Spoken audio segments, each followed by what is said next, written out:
Doing, sitting here quietly, meditating. I will describe what I am doing. It is called mindfulness meditation. In Sanskrit, which is one of the languages in which Buddhist wisdom was initially transmitted, it's called vipassana, or in Pali, another dialect of Sanskrit, simply vipassana. In the West, we know this as mindfulness. So what is mindfulness? It is simply becoming very attentive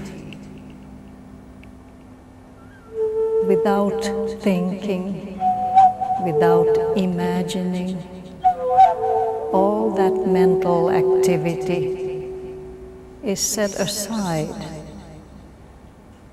We bring attention to direct contact with what's going on within the mind and within the body.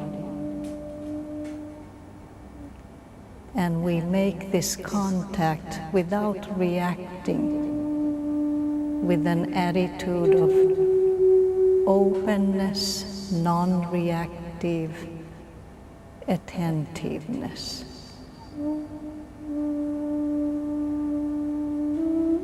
Usually when we simply sit in this way, the mind takes us on a ride. The mind tends to be very active. It flitters around here and there, and we soon get lost in it. In practicing mindfulness, we have an anchor to which we can tether the mind, the active mind, and that anchor is your breath.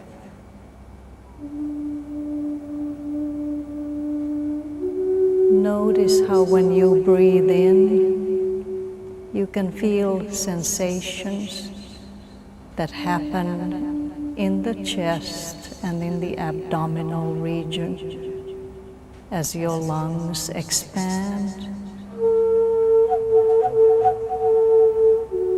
And then when you breathe out, again sensations are there, different kinds of sensations. So we bring direct attention, make direct contact with these sensations, and allow the attention come to rest within the in-breath and out-breath.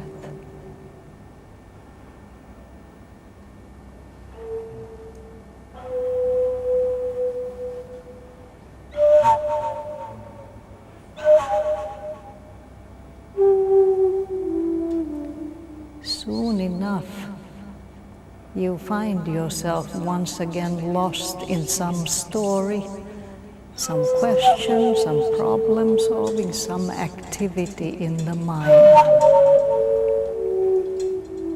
Again, without reacting to what's happening there, as soon as we notice that thoughts were happening, we bring the attention back to the breath, back to the anchor. And we allow the thoughts to simply come and go without fighting them, without trying to suppress them. Just let them do their thing, but don't get lost in them. Of course we do. And again become aware that we were taken on a fantasy ride, perhaps a Mediterranean cruise or something pleasant to think about. As soon as we notice, bring the attention back to the breath. So this is how we practice mindfulness, bringing the attention back to the breath again and again and again without reacting to anything that is happening.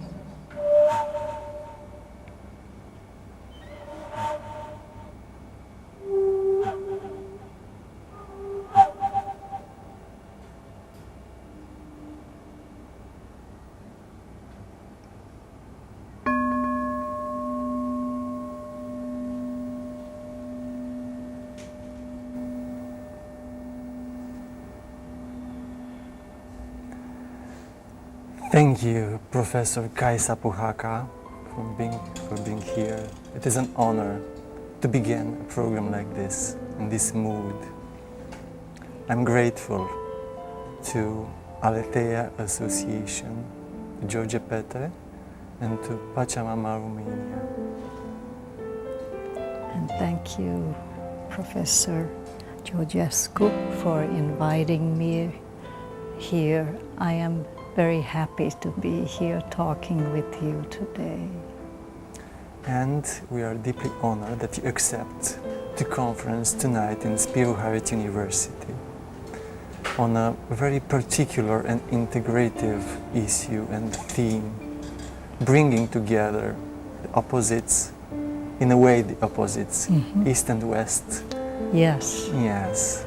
Yes, East and West in the form of, in this case, Buddhist practice, mindfulness, and Western psychotherapy.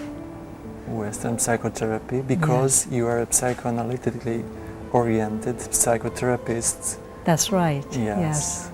And you are doing counseling and supervision.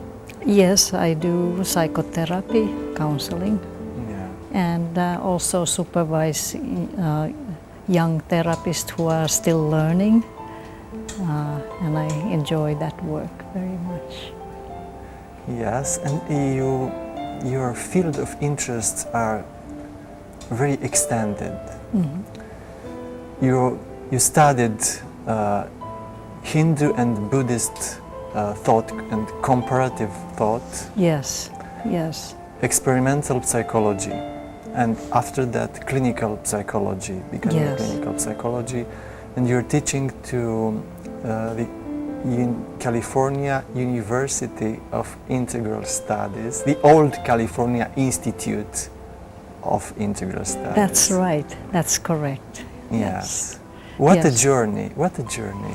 Yes, it has been quite a journey, and one of the sort of threads, the main thread that has continued through this meandering journey is on my personal part, the desire to know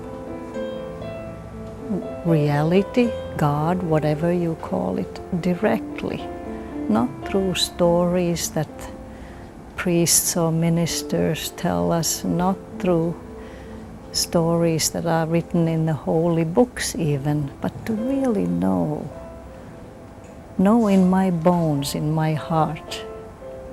I couldn't settle for anything less. So that's how this journey started, and of course it meandered in many different ways.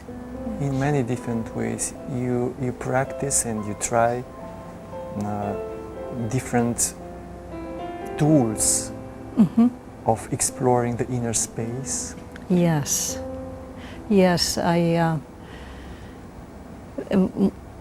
As soon as I began college, after graduating from high school, I came to the United States from Finland. From Finland, yeah. Yes, and I had always been drawn to India, and I thought, yes. So this is the meandering way.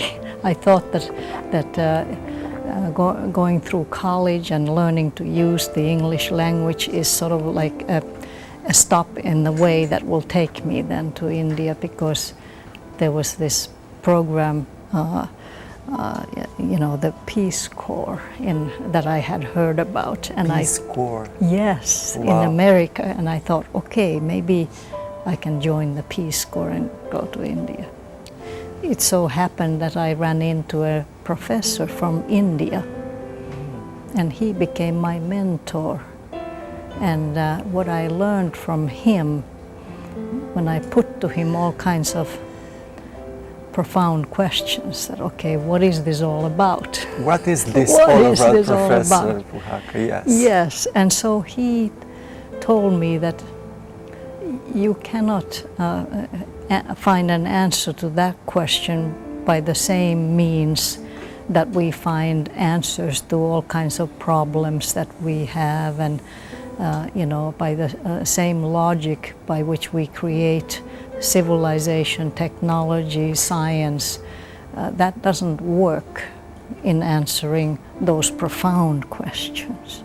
So I asked him, well, so how do you go about finding the answer? He said, you have to develop a different capacity to know, different way of knowing. So that's how he introduced me to meditation when I was about 19, 20. Beautiful age for starting yes. This research. Yes, it was research because of the way my mind worked. Later on, I'm now skipping many of the meanderings. We can get back to it if you think it's important. But at some point, my understanding of what it is to know something sort of shifted. And I realized that you could just as well call it love. That when you know something, let's put it this way, when you really love someone or something, you want to know them thoroughly, just the way they are. So, because you can love them only to the extent that you really know them, that you really see that they are in the way they the way they are, just the way you are. Yes. The beautiful song, yeah. Yes. But still, only a song. Yes, yes. But and so then I realized that the only way that you can really know anything, whether it's a person or a beer can in the gutter, is by loving it, by being completely open and accepting it just the way it is. That's why I mentioned the beer can, because that's not really easy. You know, it's a little bit easier when it's a beautiful person or beautiful flower or something like that. But I was always wanting to connect with something deeper, something that is there in everything. And so I realized that knowing and loving, they really come together. But that was decades after I started my journey. It came only more recently that I understood that. Knowing and loving come together. Yes. Yeah.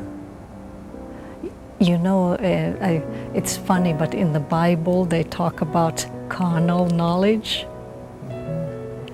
And so we don't usually think of the act of physical joining and the sexual joining as having anything to do with knowledge, but there it is in the Bible.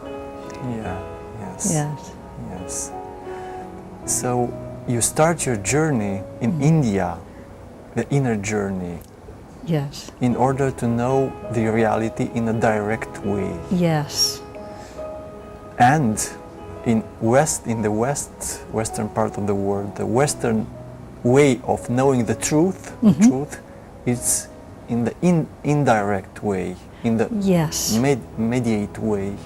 Yes, and I think it has a lot to do with our Western history, culture, that somehow early on most of the Western world was Christian. And then, of course, there were Jews and Muslims in the general area too, and all of them share in common the kind of belief that we humans cannot know. And we went through hundreds of years, you know, the Dark Ages, and even still through Middle Ages, where trying to know anything, really know, was kind of forbidden. You know, it's something that you got burned as a witch if you did that, maybe, you know, at least ran the risk. And that happened to some of the mystics in the traditions who really wanted to know God directly. And so then in the West we got over that worldview that seemed to prohibit us knowing anything directly. It had to be mediated by the church, or you know, and so institution, then or some institution, some other than me. And so then we get to science and you know, Renaissance, Enlightenment, and we have science, and it seemed to be a breath of fresh air that now we can explore and find out for ourselves. It seems to be. But yes, but then something happened and it reverted back to, okay, you have to follow the right methodology. Yes, so the science and the methodology became the new kind of institution. Yes, the new kind of authority. The higher authority. And so we still have in the West the kind of general attitude that direct knowing is impossible. At most you can have your subjective fantasies about things, but that's arbitrary and nobody needs to take that seriously. Yes. I've heard the masters telling about pure knowledge, pure non-dual knowledge, direct knowledge. Yes. And this seems to be very difficult to understand in terms of Western psychology. Yes, indeed it is. Yes. Yeah, but you know, now there are some new openings. Sometimes they kind of close back up before they even totally open. I mean, that's the process. So they're almost like little peepholes in our psychological traditions now, where there's interest in Buddhist practice. And of course, the one practice that has made its way into psychotherapy, especially in the cognitive tradition, is a kind of mindfulness practice that has been stripped of all the Buddhist connotations and the kind of practices in the Buddhist context that allow mindfulness to go deep into real knowing of and that non-dual connecting with what's there. So the mindfulness that is taught and researched has been already researched quite a bit in the West. It does not emphasize the making direct contact, which when I spoke about what I was doing, yes. I was talking about making direct contact with the breath or the sensations around the breath. So that emphasis is kind of put aside in the ways in which mindfulness has been taught along the lines that allow it to be researched and become acceptable to psychologists. Yes. We generate always some mental pictures of the reality. So yes. This is the reality which is unknown, can be not known by cognitive means. And yes. yeah, this is very important. And yes. maybe shall we go a little bit to the clinical psychology and psychotherapy, because this is very important. How can we help people to change? Yes. So the theory who influenced us as psychotherapists, but is still a theory. Yes. And the direct meeting between two persons. Oh, I yes. asked so many questions, in fact, now, sorry. Yes, do you want to ask a more specific question about this, the theory, that we have plenty of theory, and then we come to this actual existential encounter? This is the relationship between existential encounter yes. and theory. Yes, what is the relationship? Well, you know, I think that the relationship ends up being different depending who is having the relationship with the theory and with another person in that direct encounter.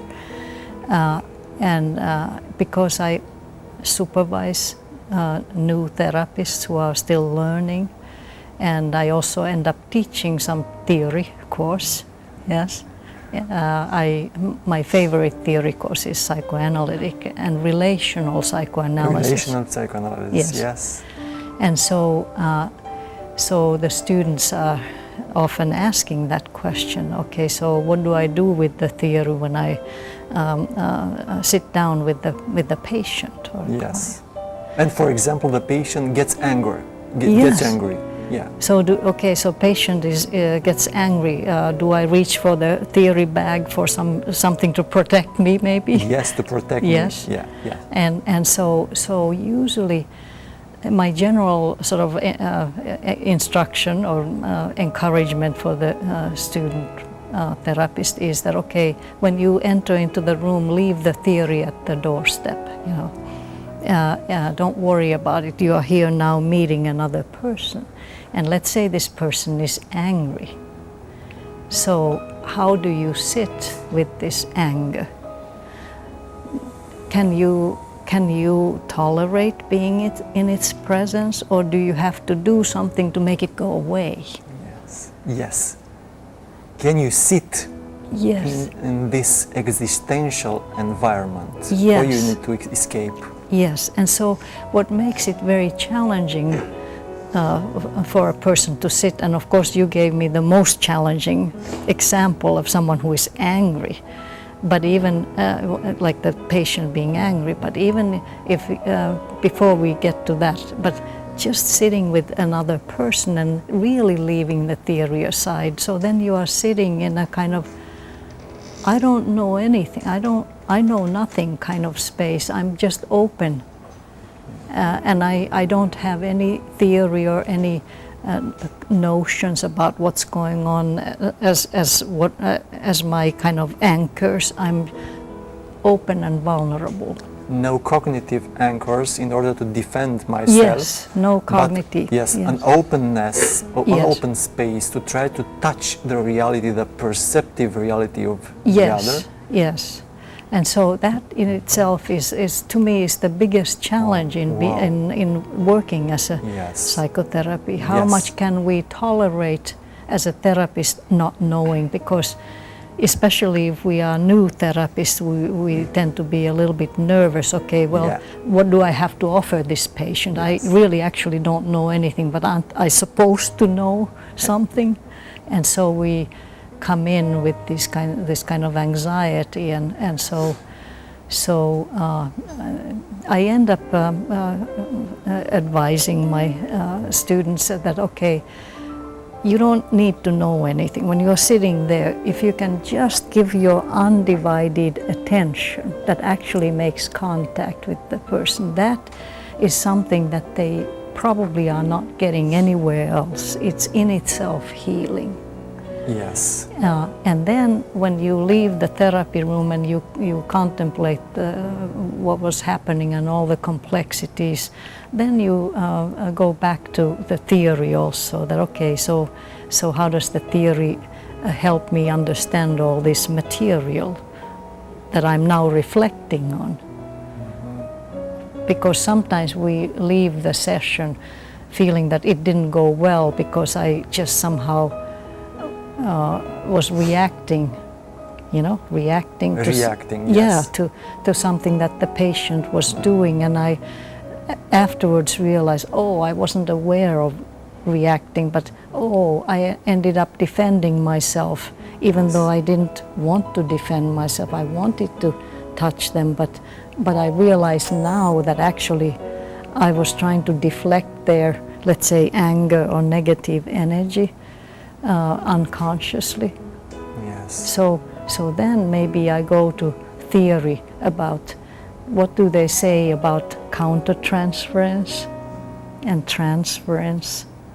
You know, I think that those kinds of concepts are very helpful. In order to tolerate the reality? Yes, but then so usually you kind of process the stuff afterwards, and then you realize, there was a lot of countertransference that I wasn't even aware of. And what does that countertransference teach me about what actually was going on? And so then if all goes well, you learn from that reflection that your theory may help you with, and so that next time you can go in and not repeat the same reactivity, because now you understand what had been happening in yourself as a countertransference reaction, you see. And so then you are better prepared because you know that it's probably going to come again. But okay, now I have more of an understanding of why it's happening and what is really happening. And I can just let it happen without having to react to it. To let it happen. Yes. Yes, to allow things to happen. Yes. Not understanding them, but allowing them to happen, and to be open and vulnerable. This is the critical point. Yes. To be vulnerable. Yes. Wow. Yeah. I think that any therapist who is going to help a patient deeply, not just make them feel better for the moment by saying something nice to them and encouraging, but really help them is one who is willing and has the sometimes stamina to just be there and let that raw stuff come, even if it feels negative from the patient, because often, you know, one of the theories, Melanie Klein, you know, Beyond talks about, you know, sometimes the therapist needs to digest some of this stuff, so and that to offer and then offer it back in a way that the patient can tolerate, because when they first project all this stuff on the therapist, they are obviously not able to tolerate it within themselves. So I know we are going a little far afield, but these are the challenges for a therapist to be open and vulnerable. But yet also it's important to understand, reflect on what happened, and recover oneself that, okay, this was not a personal attack on me. It felt like that. Yes. But if I understand that for the patient to be able to be all of who they are in my presence, that has to come out, you know, and if I start understanding that it's not meant personally as an attack on me, it becomes easier to tolerate it and be present with it. This is a very important theme, because the only reality that we have, it is in the here and now moment. Yes. Yes. But the concept of transference and countertransference means that the patient is not reacting to you in here and now, but he's mixing the realities. Yes. But this is the paradox, because the change the only and unique time is the here and now. There is no past, in fact, but if he is not the present on the moment. Yes. So here I think it is a critical point between East and West, because the change, it is beyond time. I think the here and now, it is not in time. That's right. Yes. That's right. That's but very still important. We think in a time order, yes, counter-transference. So I can tolerate the negative emotions of the patient because I know it is not personal. But if in fact it is personal, may I tolerate it? Well, okay, so often in the therapy situation, when the patient, let's say, attacks you, the therapist, they really mean to attack you. It is personal in that sense. Yes. But then how does the therapist not take it personally? That's the issue. And so I find that you know, a kind of sort of general theoretical understanding afterwards, when we process this, let's say when it happened with the student therapist and they are devastated and they say, I don't want to see this person ever again. And so then so let's see what and we you are have. in supervision and you have to see that patient. And so then in that sense there's a room for understanding, and understanding that, okay, the reason why there's something happening in the present which was a personal attack, but there's another way of seeing that the patient and maybe the therapist were not able to be in the present because they were both sort of projecting something that actually has been sitting in their psyche since time, you know, when they were babies maybe, or some early childhood time, or whenever it was put in there. Let's say I'm the patient and you are a male therapist, and I had an abusive authoritarian father, and I have a lot of anger in me, and you have been kind enough to make me feel, you know, like safe, and you have been actually connecting to me, and then suddenly this rage comes and I'll throw it at you. So in that moment, of course I'm throwing it at you, but it's coming from this old stuff that I'm still hanging on to as a patient in my psyche, that I have been hanging on since I was a child. I've always responded to men with this kind of fear and suspiciousness. Do you see what I mean? So that's how the past ends up playing a role. It's never the past that is in the present, but we tend to hang on to stuff, you know, and which then gets projected, and that's how it's hard to be in the present. It's hard to be in the present, yes. And so in the timeless, I love the way you look at it, because now changing the topic, what is being present? Yes. Isn't it amazing how people talk about being present all the time these days? But what does it mean? Yeah. I'm not about to tell you here it is what it really means, because I think that it tends to mean whatever that person understands by it. It's almost like a Rorschach ink blot. Each one projects his own meaning of reality and presence. Yes. Right, and but now I'm generalizing. Often people, as you say, they understand it in terms of time. Yes. It's not the past, it's not the future. It's like this right here, you know. But then when you try to contrast the present with the past and the future, it sort of almost vanishes into a point, which is, well, where's the present? Well, you know, and we are sort of teetering on, okay, but I don't want to be in the past, and I'm not yet in the future, and then we get frozen in something that we take to be present. Sometimes that happens. Yes. And so it's very important to understand that what you conveyed by saying that the present is really not in time, and in some sense it includes all of time in a simultaneous way. There's no separation between the present and the future and the past, really. And so if one can in the moment, I don't know, this is very difficult to sort of put in words, but I think it's a good place for us to start by realizing that there's no moment that separates the past from the future. It's sort of like all blends. A continuum. Yeah, and the so time-space continuum. Yes, and like so being present is a kind of a different way of being with all of that.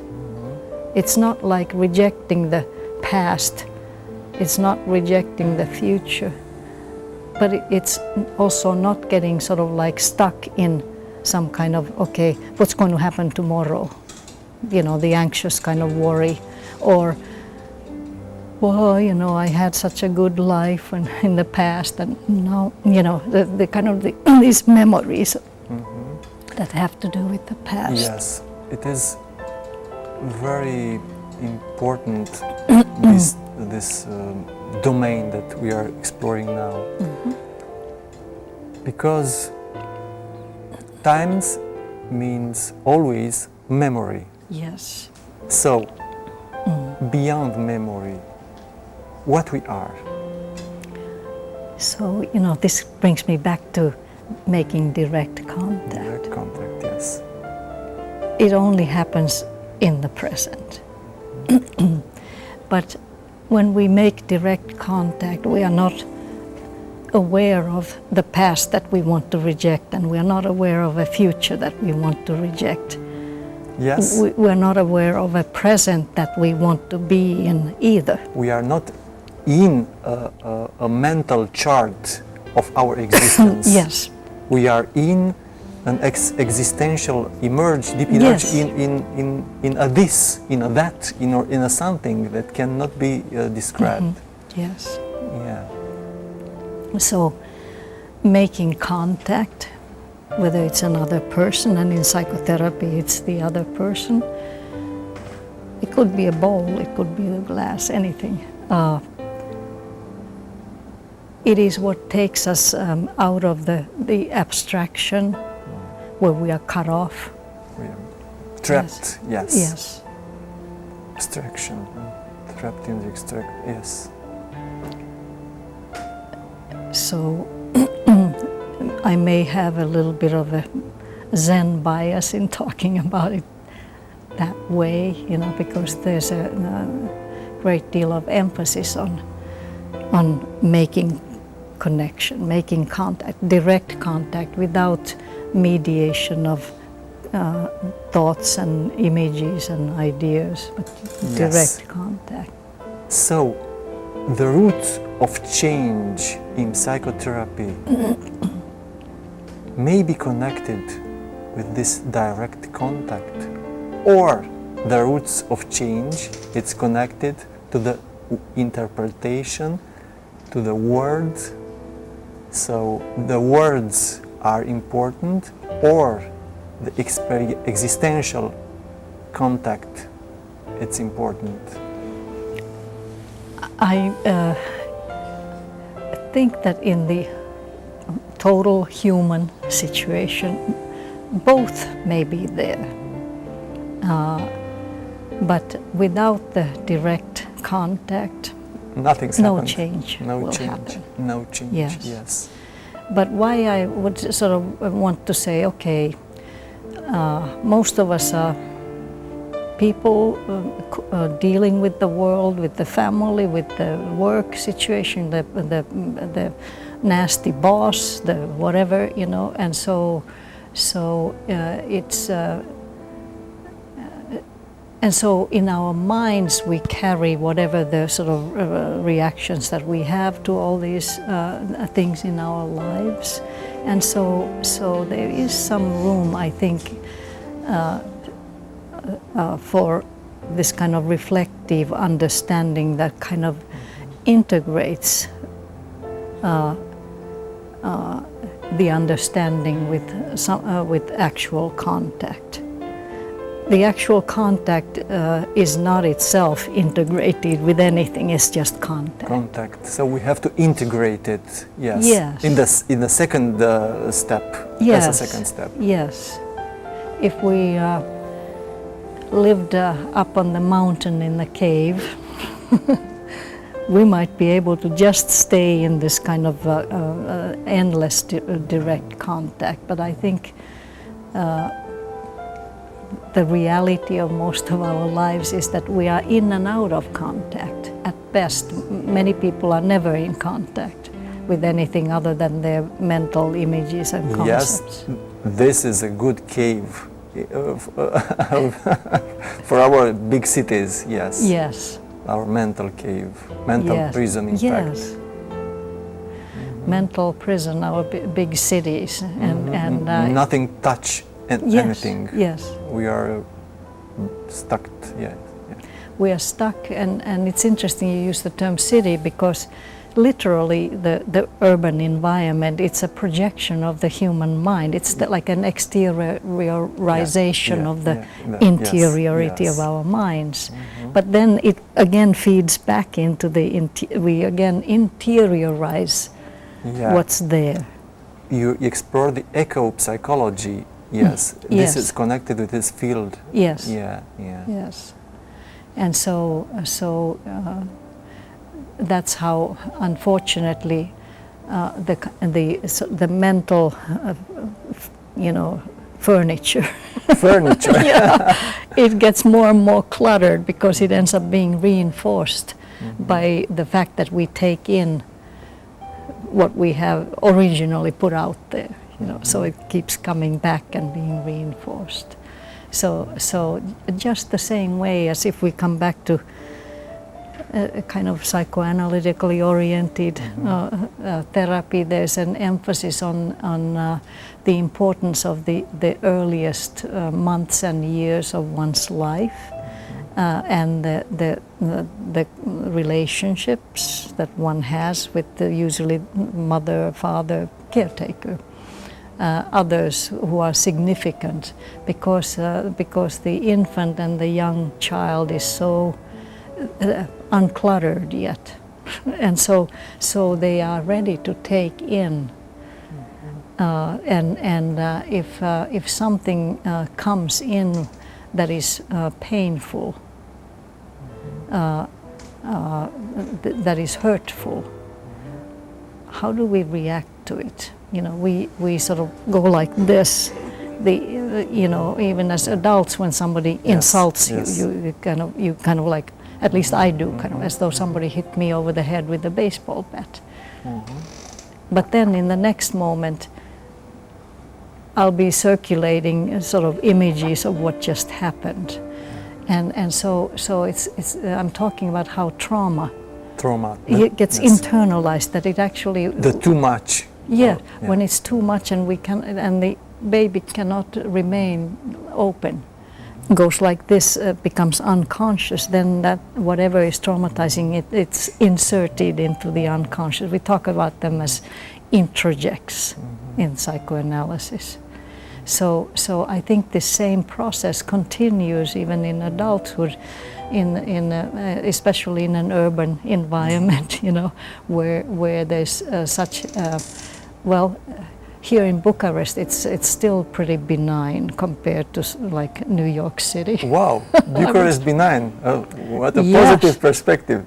Of course, lots of us never saw New York. But you may have seen other sort of huge cities like Asian or you know, like in Hong Kong or you know, LA and New York, in movies or pictures, and you see how the skyscrapers are tall, and all you see in the downtown is glass and steel and flat surfaces and right angles and straight lines.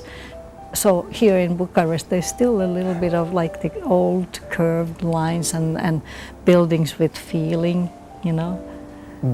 Buildings with feeling. And the energy of people feels not so driven as in the big cities of the you know, the biggest cities in the world, you know, that I mentioned some of them, where people are like sort of going through life like this, you know, they are driven to achieve, to succeed, and sometimes just to survive, but they still, just to survive, yes. So no inner space to observe. Yes, no inner space to observe, and so that's what I mean, that in a more subtle way, the same process that we describe in intense moments of trauma, you know, that sort of shutting down and things being sort of inserted into one's unconscious. I think it keeps happening even as adults when we live in these environments. So in order to get more inner space, we have some precious tools. Yes. Okay, so now we are coming back to why is there such an interest in mindfulness? It is because I think at least one of there are many ways of many answers to the why question, but I think that they all in some way have to do with some spark of sanity that lives in all of us. Spark of sanity. That wants a little more space. Yes. Wants that space that is, you know, that is being sort of collapsed all around the psyche, so that, you know, I want some breathing space, mentally, spiritually, let alone physically. And so I think that many people, even though they take to mindfulness because they want to feel better, they want to heal themselves, that's the way people talk about it.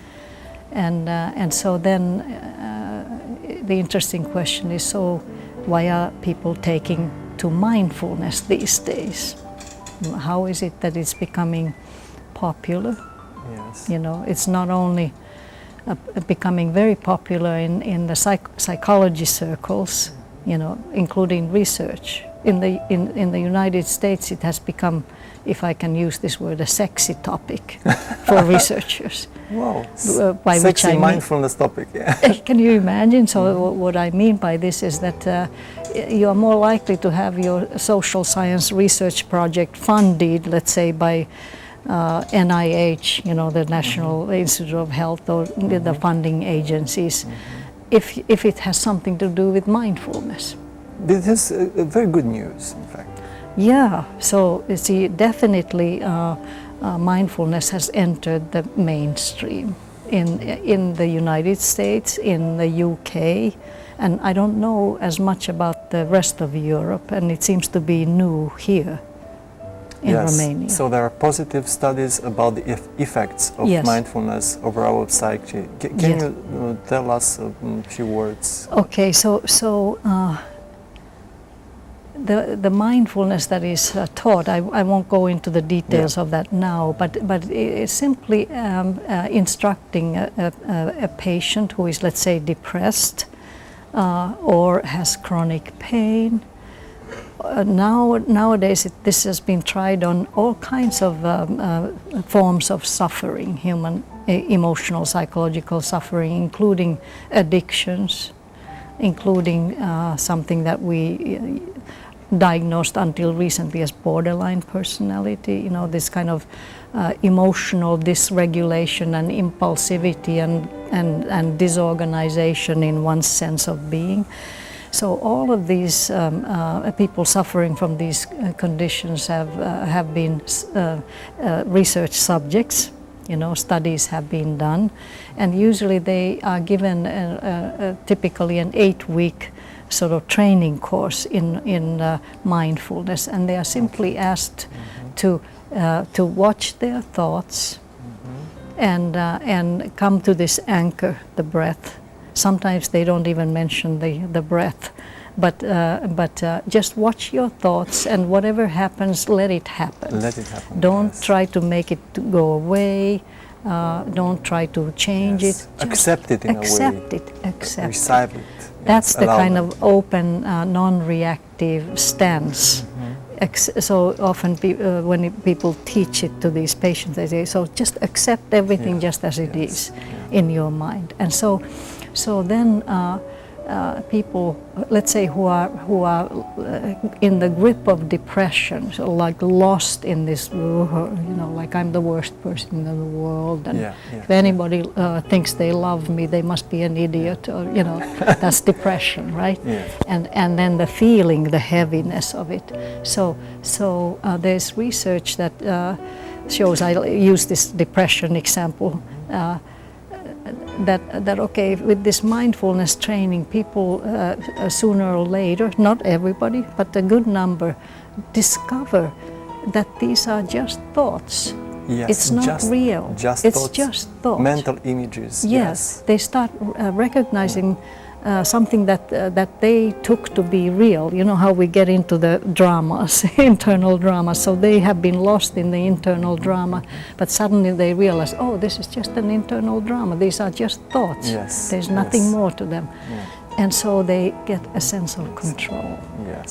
And then in neurophysiological terms, which nowadays is very popular in research to look at the brain, how it works, they see that, okay, there are feedback loops between the cognitive thinking process and then the affective state, let's say, the sort of kinds of thoughts that I gave example, and the affective state of depression.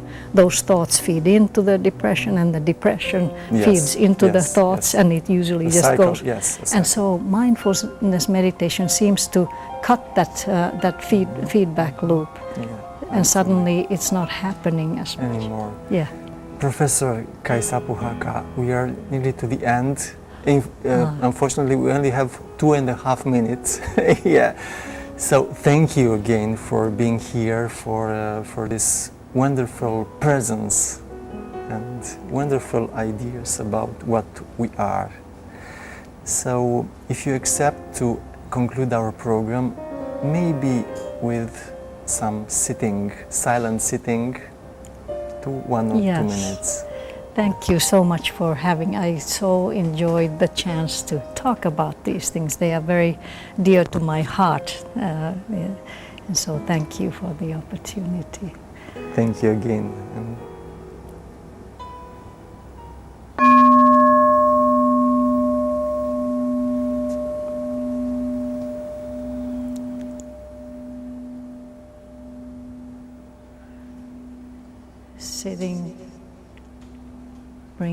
breath, attention back to the breath.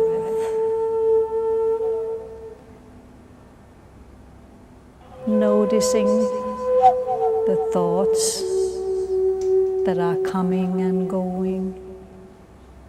Noticing the feelings that you can sense in the body. They may be pleasant or unpleasant. Whatever they are, simply accept them as they are. The thoughts may be annoying, may be negative. Notice how judging them to be annoying is a reaction. So let's just bring an attitude of openness without reaction that we call acceptance to anything and everything that is going on within the mind and the body.